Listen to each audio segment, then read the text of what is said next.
Hola a todos, esperando que se encuentren muy bien debido a la contingencia. No se manifiesten ningún tipo de problemática en sus familias, en sus casas. Hoy vamos a ver un contenido que es de carácter esencial para el desarrollo y la mejora continua de una organización. Son herramientas que se utilizan hace bastante tiempo ya y que han sido implementadas paulatinamente y validadas paulatinamente a través de los años. Muchas de ellas todavía se utilizan y otras no con tanta frecuencia, pero siguen siendo importantes en el camino del desarrollo de una organización. En este momento vamos a ver las que más se utilizan y de las que más se utilizan aún, cuáles son las que son más importantes. Me atrevería a decir que hay un número determinado de herramientas que son importantes para la mejora continua. Así que para ello vamos a buscar para compartir pantalla, para que puedan ir mirando lo que voy haciendo.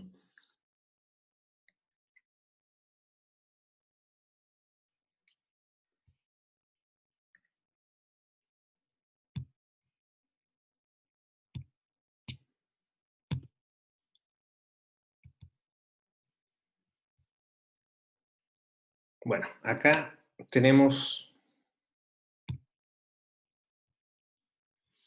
el comienzo de la clase 7 herramientas para la mejora de la calidad.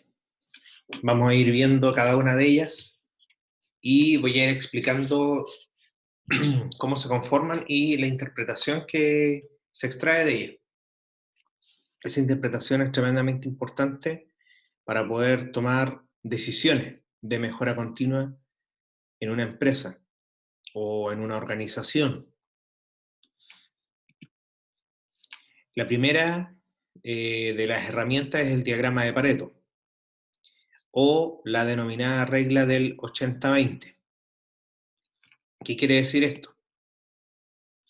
El diagrama de Pareto es un gráfico de barras ordenadas de mayor a menor. Las barras representan frecuencias o costos de categoría que tienen un significado determinado. Por ejemplo, errores, quejas, defectos, departamentos, tipos de productos, etc. En este gráfico de barra se presenta una escala numérica absoluta y en una segunda escala se presenta una línea de porcentaje acumulado. Típicamente se relaciona a Pareto, que fue el creador de este sistema de estudio, con la regla del 80-20. ¿Qué quiere decir esto? Que el 80% de los problemas, por ejemplo, provienen del 20% de las causas. O el 80% de las ventas provienen del 20% de los productos.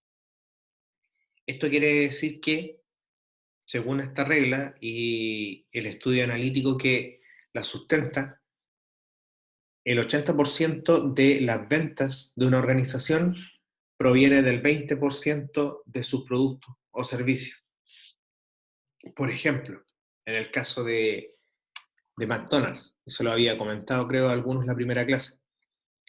En el caso de McDonald's, el 80% de su ingreso viene del 20% de su servicio y su modelo de negocio. El modelo de negocio de McDonald's no es básicamente vender hamburguesas ni papas fritas, ni tampoco es la franquicia. Esos modelos de negocio están inmersos dentro del macro modelo de negocio de McDonald's, pero no es el negocio en sí. El negocio en sí es el arriendo de la propiedad, del terreno. Es un negocio inmobiliario. McDonald's es el propietario de todos los terrenos donde están sus locales.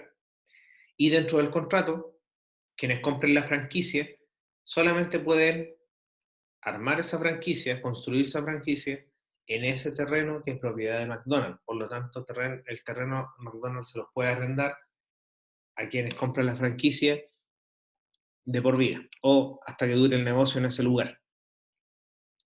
Y esa parte del modelo de negocio total de McDonald's es solo el 20%, pero representa el 80% de su ingreso. Ahí tienen un ejemplo práctico de la ley de Pareto. Ahora, en el tema de los problemas y errores, generalmente también se da esta relación de que el 80% de los fallos y los errores están solamente en un 20% del total de los procesos, para que entiendan más a cabalidad.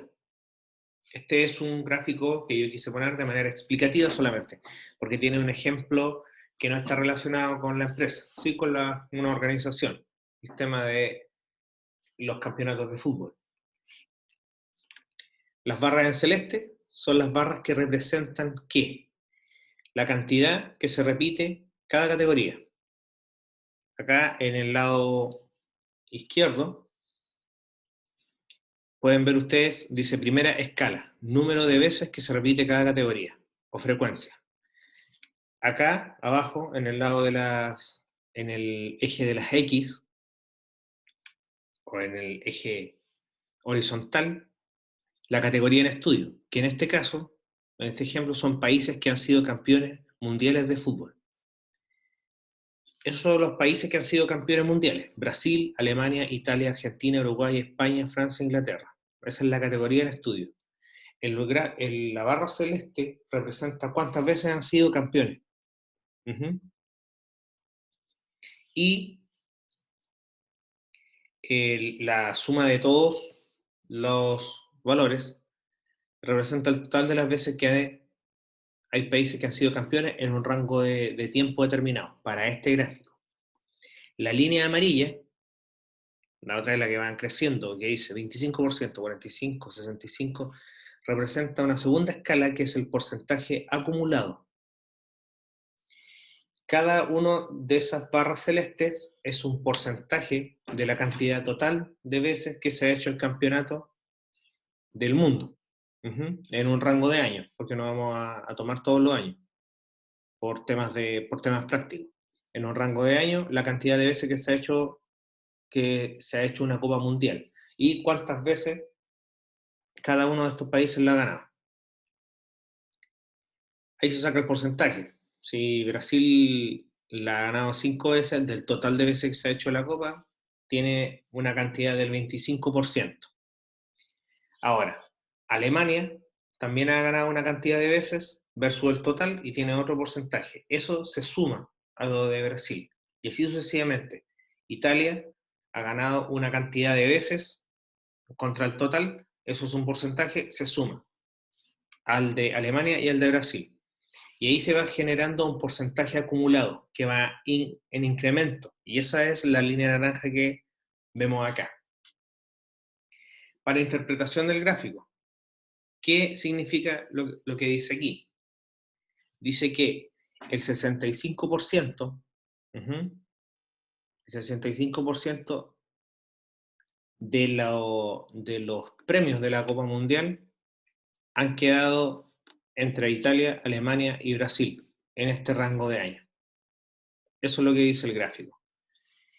La regla del 80-20 es solamente una referencia, no es siempre exactamente un 80-20. En este caso, el 65% de los de los de la cantidad de el 65% de los países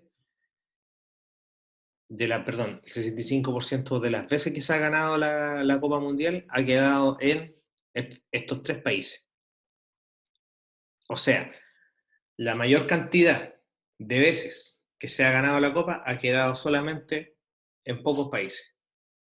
Hay una relación de 65 versus de estos tres países. Entonces, 80 vendría siendo el porcentaje acumulado y 20 es la cantidad de países.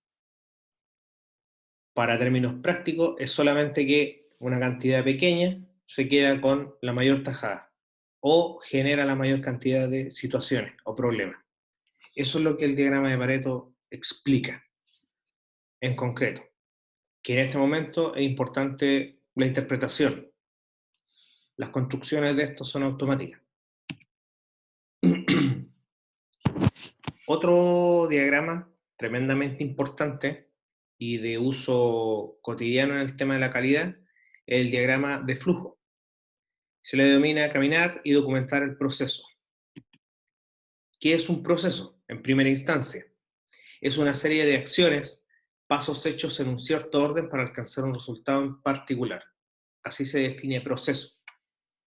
El diagrama de flujo es una descripción de los pasos de un proceso en su orden secuencial.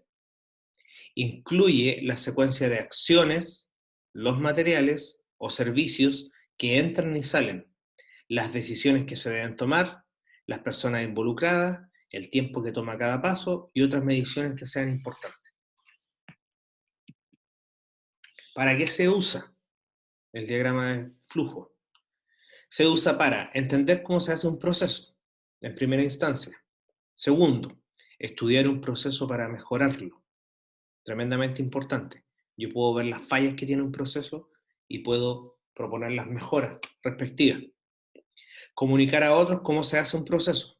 También, tener un proceso definido y poder mostrárselo a otras personas en un caso de un directivo. Un directivo que quiere hacer una reunión de directorio y mostrarle uno de los procesos de la empresa y mostrarle alguna de las fallas de esos procesos es tremendamente útil desde el punto de vista gráfico. Otro punto, llegar a un consenso antes de estandarizar un proceso. También, poder proponer un proceso y llegar en conjunto a una estandarización y después implementarlo. Documentar el proceso también sirve para esto y diseñarlo. Aquí tenemos un ejemplo de un diagrama de flujo. En la entrada, bueno, la simbología que ustedes pueden ver arriba, que es como un óvalo, está el inicio y siempre la entrada del proceso. Esto es un proceso de inventario. Recibo el material en la entrada y luego se ejecuta una acción, inspección visual. Luego, la flecha sigue y dice defectos visuales en signo de interrogación. Eso es una decisión. Si tiene defectos visuales, se genera un informe, en el cuadrado que está a su derecha, se genera un informe del rechazo de ese material. Se genera un reporte de acción correctiva y se devuelve al proveedor. Y ahí termina el proceso. Fin. Si no tiene defectos visuales, se pasa a la siguiente decisión. Requiere inspección de dimensión, porque visualmente no tiene defectos, entonces requiero otra inspección. Entre paréntesis, cada una de las decisiones y cada una de las acciones de los procesos va a depender del origen del proceso, del tipo de organización, del tipo de empresa. Esto es a modo de ejemplo, solamente. Requiere inspección de dimensión. Si requiere inspección de dimensión, se realiza la inspección dimensional. Luego, pasa la decisión. ¿Es aceptable? Sí. Si es aceptable, colocar en el inventario. Si no es aceptable, vuelvo al proceso anterior, donde dice genera un informe de rechazo y genera un reporte de acción correctiva y devolver al proveedor. Requiere inspección de dimensión. Si no requiere inspección de dimensión, coloco en el inventario inmediatamente. Aquí este proceso corto, sencillo, sirve para explicar cómo sería la toma de decisión en una recepción de material para inventario. Recibir el material y hacer las inspecciones correspondientes, dejarlo o devolverlo en el caso de que esté defectuoso. Y este proceso puede describir eso de manera simple. En los diagramas de flujo se usa una determinada simbología para cada tipo de acción. Las figuras y los iconos básicos son los siguientes. La figura que ven en verde representa los inicios o los finales de cada proceso. Nada más que eso. El cuadrado es el proceso en sí, una acción que yo hago dentro del flujo. La figura en color púrpura determina decisión. ¿Necesita inspección? Sí, no. ¿Está correcta la inspección? Sí, no. Y ahí pasa a otro tipo de proceso. Las flechas son la dirección del flujo, hacia dónde sigue el proceso o fluye la información. Y las otras figuras que están abajo son complementarias, porque no todos los procesos las requieren, pero sí hay procesos que necesitan de su aplicación. Entradas y salidas. ¿Qué se refiere con entrada y salida? Por ejemplo, si yo tengo un proceso de procesamiento de datos, necesito una entrada de datos. Para generar esa entrada de datos y representarla gráficamente, se ocupa la figura que está abajo en celeste. Si tengo que generar un documento, un reporte, si se genera un reporte, un documento, por ejemplo,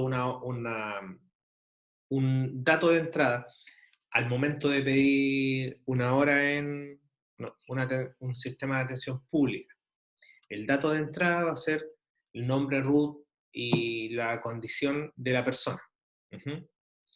Y por ese registro se genera un documento, anexo. Y ese documento se representa con la figura de color naranjo. Y el círculo rojo se ocupa en algunas ocasiones como conector. Por ejemplo, si yo tomo una decisión y digo sí o no, dentro encerrando el sí y el no puede ir el círculo como conector. Pero eso es optativo y va a depender de la organización.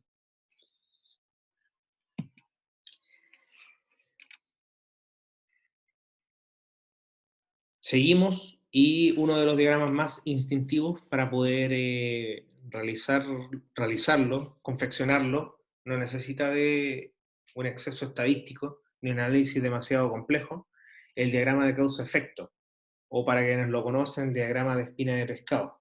Después les voy a explicar por qué el nombre.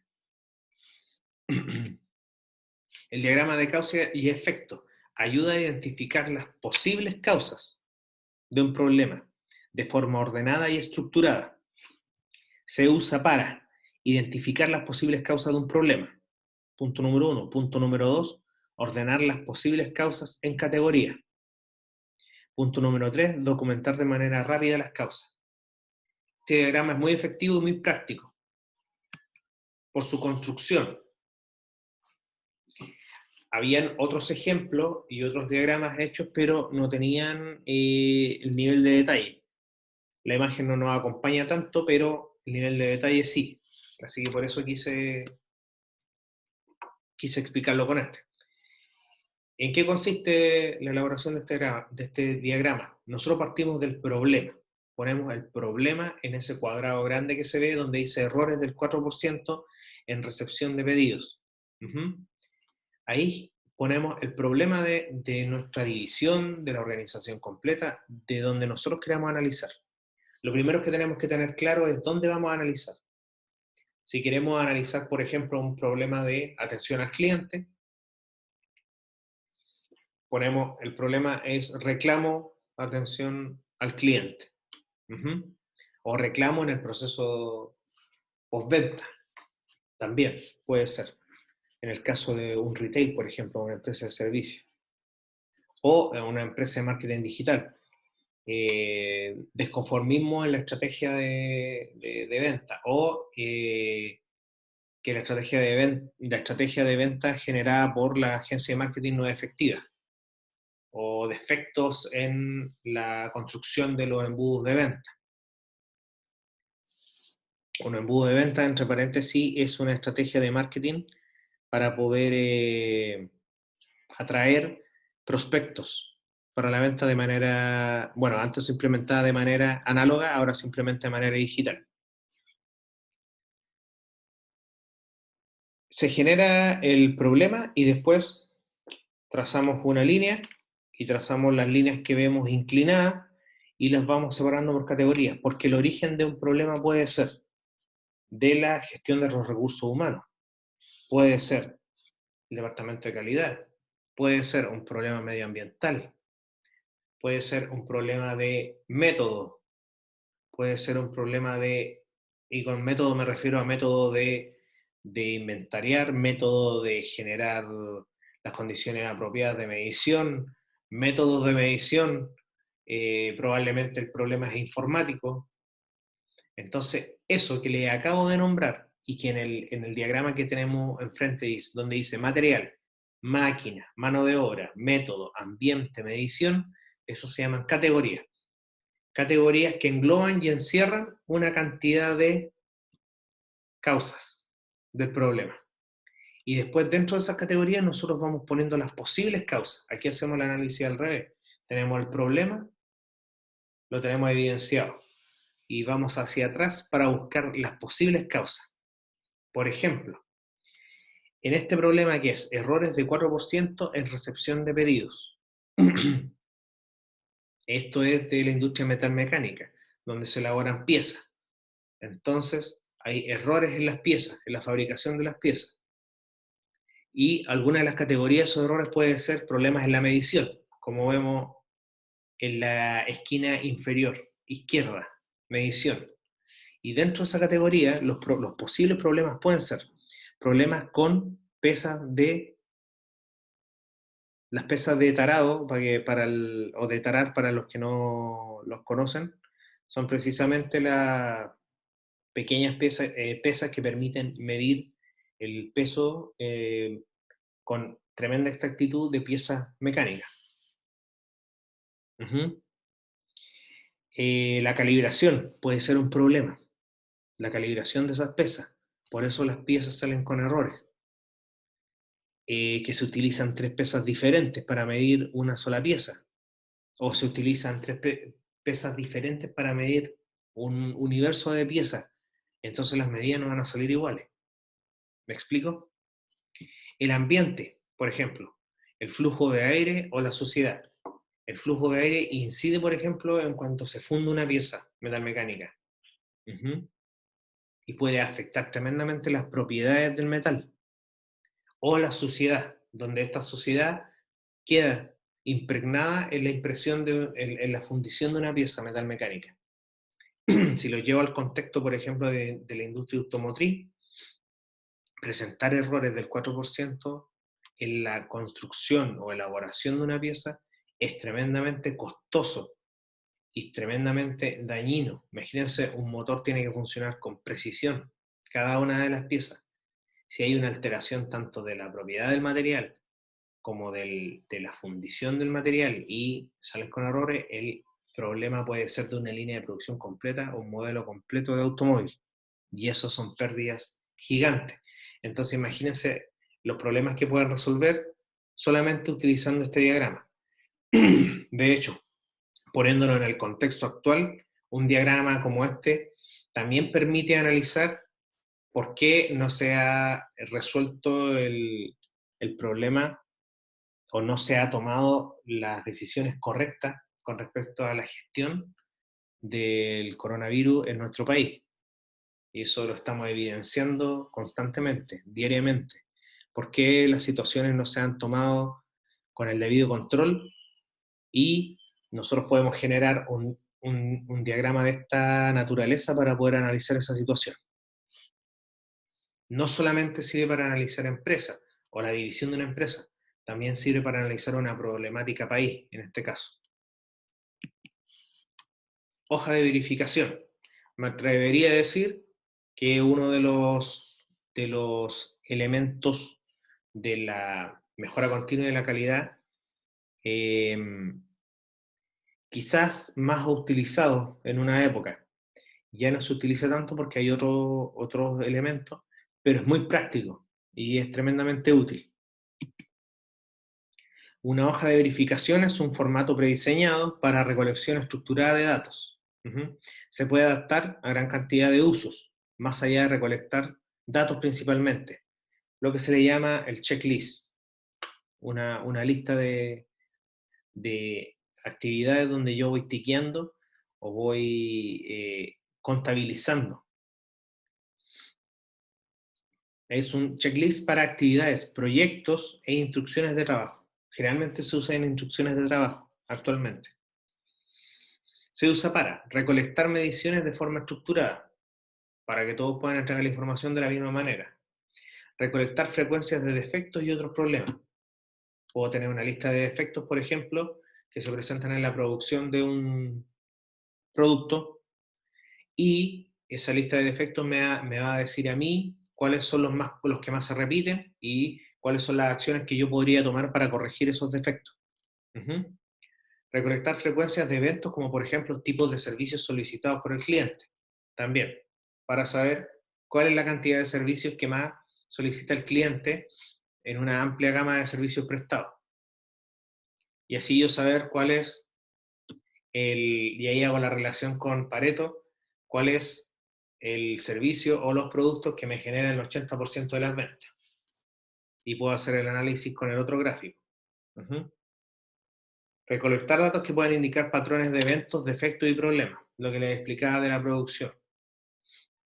Y también sirve como lista de chequeo, checklist, para dar seguimiento a una serie de actividades y tareas, para ver si se cumplió o no cierta tarea determinada para un día, mes o una semana, un mes o un semestre, en el caso de actividades de mediano largo plazo. Aquí tenemos un ejemplo a modo explicativo, un reporte semanal de rechazos en inspección final de la producción de un producto. Ujú.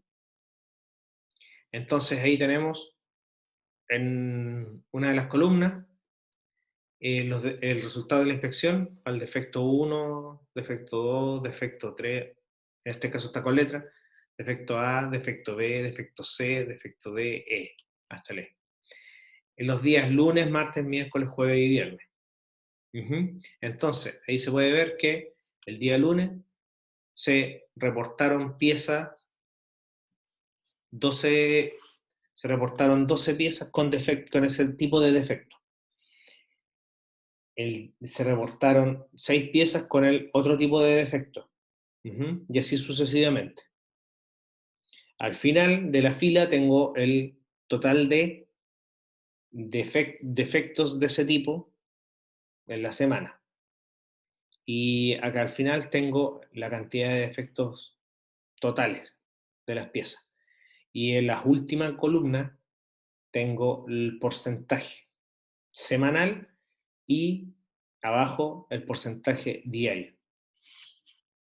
Esta hoja de verificación, cuadrado que está abajo, muy importante lo que dice, puede servir de base para construir un histograma. Vamos a pasar ahora a lo que es el histograma. Claro, la hoja de verificación me sirve para recolectar los datos y el histograma me sirve para poder representarlo gráficamente y explicarlo. ¿Qué es un histograma? El histograma muestra cuántos datos de una variable de interés ocurren en un rango específico. Se usa para datos numéricos. 2. Ver la forma de la distribución de datos, especialmente para ver si esa forma es aproximadamente normal. La distribución normal, para que ustedes la entiendan, es la distribución donde los datos se reparten de forma homogénea en forma de campana, la famosa campana de Gauss, donde los datos que más se repiten, o el promedio, la media, se ubica en el centro y es la acumulación de datos representativa, y después van disminuyendo los datos hacia el lado, hacia derecha e izquierda, porque hay datos que se van alejando de la media. Eso es una distribución normal. La vamos a ver en una gráfica. Ver si un proceso está dentro de especificaciones. Si está dentro de esa campana, para una organización está dentro de las especificaciones, está dentro del margen de error, por ejemplo. Si se escapa de eso, hay una situación que debemos abordar puntualmente y hacer las correcciones respectivas. Ver si un proceso ha cambiado en 2 momentos específicos del tiempo, también. Se lo voy a explicar en el gráfico. Determinar si los resultados de 2 o más procesos son diferentes. Eso es lo que le explicaba de la campana. La distribución normal permite que nosotros podamos establecer que todas las muestras que nosotros tomemos estén debajo de esa campana. Si están dentro de esa campana, la situación está controlada. Los problemas están dentro del rango de problemas aceptables. Si está fuera de esa campana, se escapa a la distribución normal. Por lo tanto, tenemos que ver por qué, por ejemplo, se generó un dato de error fuera de lo que teníamos preestablecido y tomar las acciones correctivas pertinentes. Aquí tengo un histograma y lo quise hacer con datos de la contingencia. Este gráfico muestra la cantidad de fallecidos por el tema del coronavirus en China, y el estudio está con la variable independiente de los días y meses en que el rango. Abajo está el 24 de enero hasta el 2 de febrero, ese es un rango. Del 2 de febrero al 11 de febrero otro rango, del 11 de febrero al 20 de febrero otro rango, del 20 de febrero al 29 de febrero, en el eje horizontal. En el eje vertical, la cantidad de fallecidos. Esta es la estructura que tiene un histograma, en forma de campana. Ya ven que el valor que se dispara vendría siendo aproximadamente la media. Y luego los valores se van reduciendo hacia los costados. Por lo tanto, se puede deducir que entre el 11 de febrero y el 20 de marzo, más cercano al 11 de febrero, la cantidad de muertos, fallecidos por el coronavirus en China alcanzó su pico. Esa es la deducción. Quise hacerlo con este dato para que estén contextualizados, ya que si nos remitíamos solo a lo de producción y empresa, quizás no nos íbamos a conectar tanto con lo que estos gráficos nos pueden mostrar. Hay histogramas de distinta índole. Gráfico de control. Son gráficos de línea para visualizar si una variable cambia en el tiempo. El eje de las X, el horizontal, siempre representa una variable independiente de tiempo, horas, días, semanas, meses. La forma más simple es el gráfico de corrida. ¿Qué significa eso? Donde simplemente se grafica el comportamiento de una variable en el tiempo. Generalmente estos gráficos se utilizan mucho en lo que es las acciones o la bolsa. El gráfico de línea va mostrando constantemente cómo se comporta una determinada acción o una cartera de acciones en el tiempo. Pueden ser incluso, en el caso de las acciones, pueden ser segundos.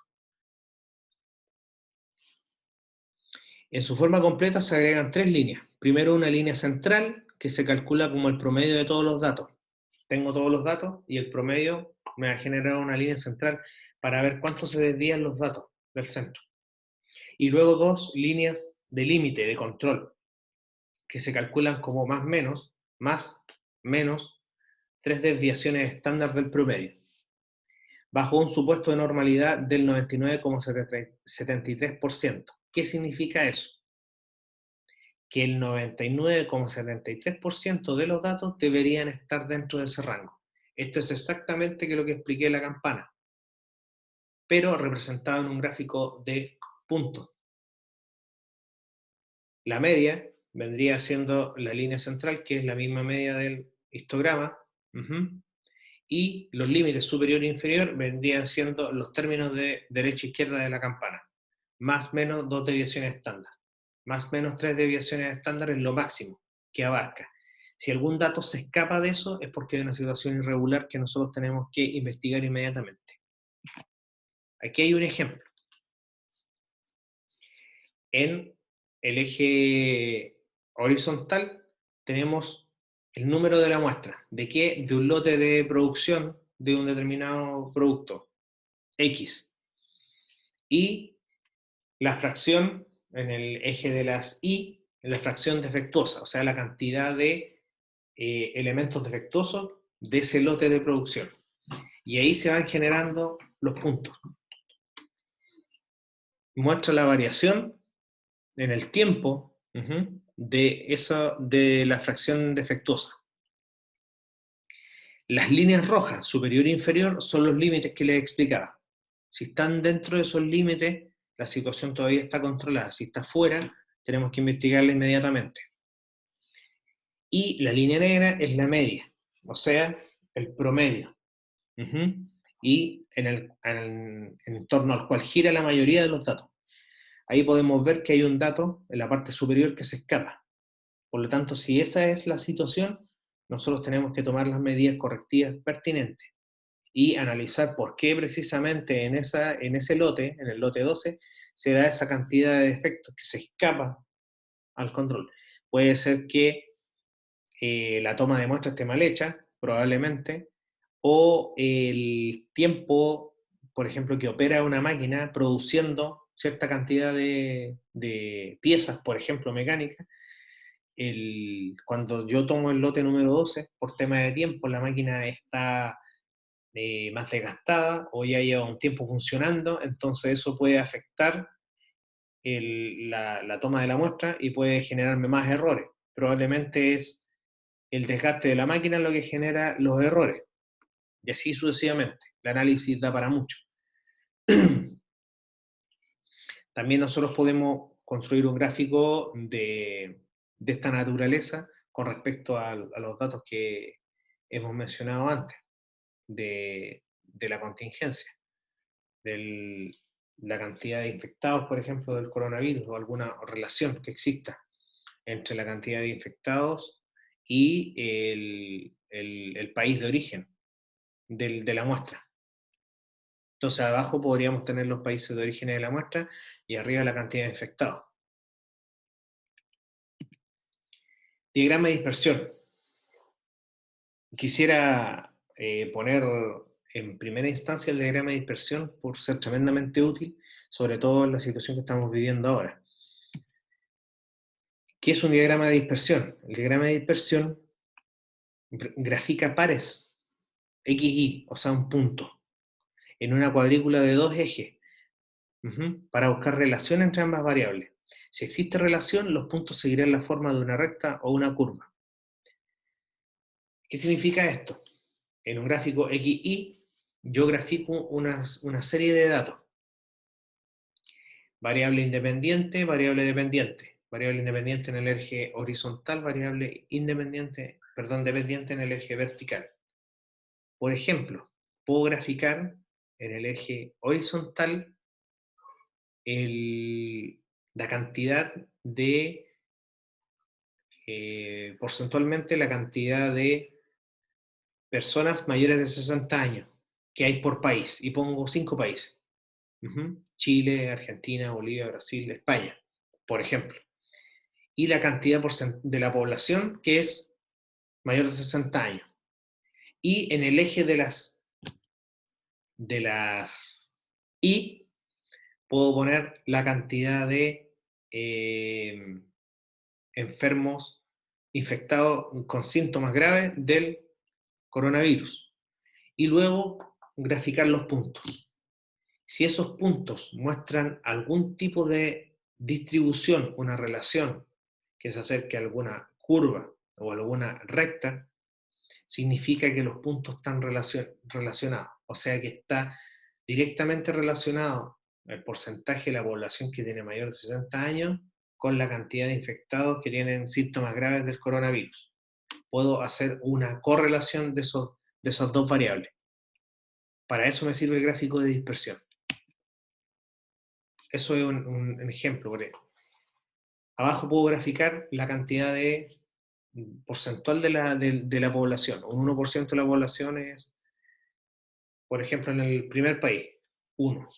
Porcentaje de la población, un 5%. Y eso significa que la cantidad de infectados, por ejemplo, de esa población, estoy poniendo un ejemplo concreto, solamente ficticio, es 20, la cantidad de infectados con síntomas graves. Entonces hago una relación entre el punto 1 y el 20, que está ahí.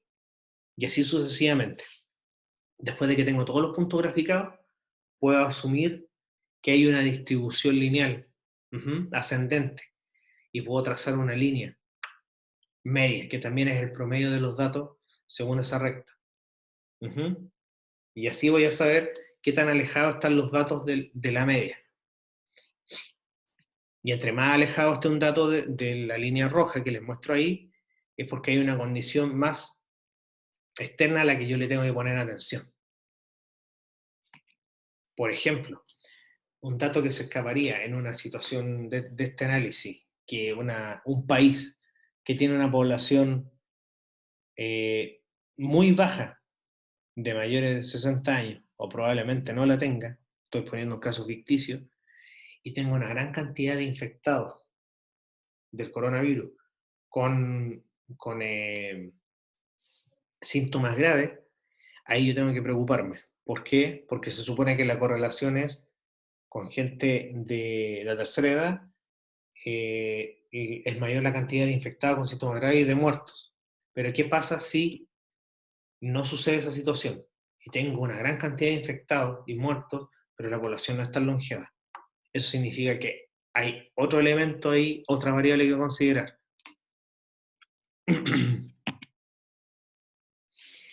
Quería compartir con usted un sitio, probablemente lo conocen, probablemente no, de estadísticas sobre el coronavirus. ¿Por qué? Porque cada uno de los análisis que yo le acabo de explicar se pueden hacer con respecto a la situación que estamos viviendo.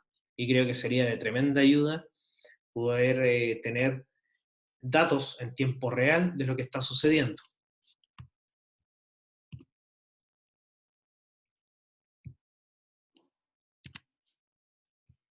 Tengo el link acá. Les voy a compartir la pantalla nuevamente para que puedan ver los datos en tiempo real. Si quieren meterse a la página, les acabo de dejar el link.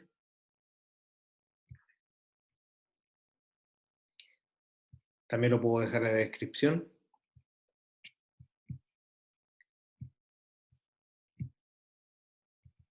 Acá está.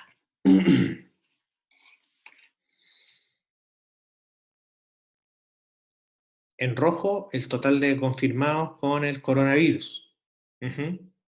O sea que son portadores. En blanco, el total de muertes. A nivel mundial. Y acá ustedes pueden ver la cantidad de muertes por país, la cantidad de infectados por país, su distribución de manera gráfica en el mapa, y acá en color verde la cantidad de recuperados. Entonces pueden ustedes hacer alguna relación entre la cantidad de recuperados y el país. China, España, Alemania.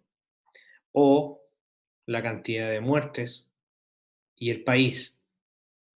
¿Qué tan longeva es la población de ese país?